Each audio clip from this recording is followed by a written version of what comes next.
एक समय था जब देवर्षि नारद बैकुंठ धाम गए थे। वहां उन्होंने भगवान विष्णु की उपासना की। नारद जी ने श्री हरि से यह बात साझा की, प्रभु, पृथ्वी पर अब आपकी प्रभावशीलता कम हो रही है। धर्म के पथ पर चलने वाले व्यक्तियों को उचित फल नहीं प्राप्त हो रहे। जो व्यक्ति पाप कर रहे हैं उनका भला हो रहा है।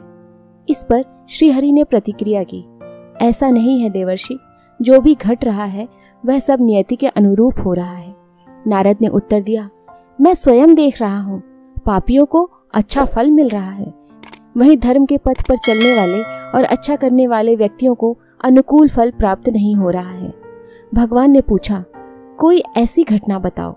नारद ने उत्तर दिया, मैं अभी एक जंगल से लौट रहा हूँ। उधर एक गाय दलदल में फंस गई थी और कोई उसे बचाने के लिए उपस्थित नहीं था।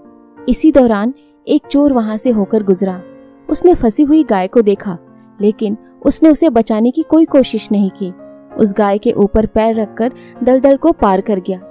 आगे जाते ही उस चोर को सोने की मुद्राओं से भरी हुई एक थैली मिल गई।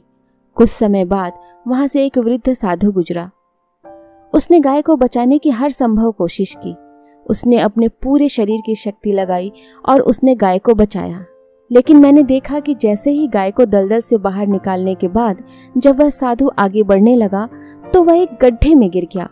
हे ईश्वर, कृपया बताइए यह कौन सा न्याय है। नारद की बात सुनने के बाद प्रभु ने कहा, यह ठीक ही हुआ। जो चोर गाय पर पैर रखकर भाग गया था उसकी किस्मत में तो खजाना था, लेकिन उसके इस पाप के कारण उसे केवल कुछ मुद्राएं ही मिली। वहीं उस साधु को गड्ढे में इसलिए गिरना पड़ा क्योंकि उसके भाग्य में मृत्यु लिखी थी। गाय को बचाने के अमूल्य कार्य के फलस्वरूप साधु के पुण्य बढ़े और उनकी मृत्यु केवल एक छोटी चोट में परिवर्तित हो गई।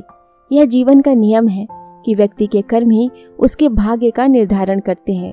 इसलिए हमें सदा अच्छे कर्म करने चाहिए और किसी का भी अनिष्ट नहीं करना चाहिए।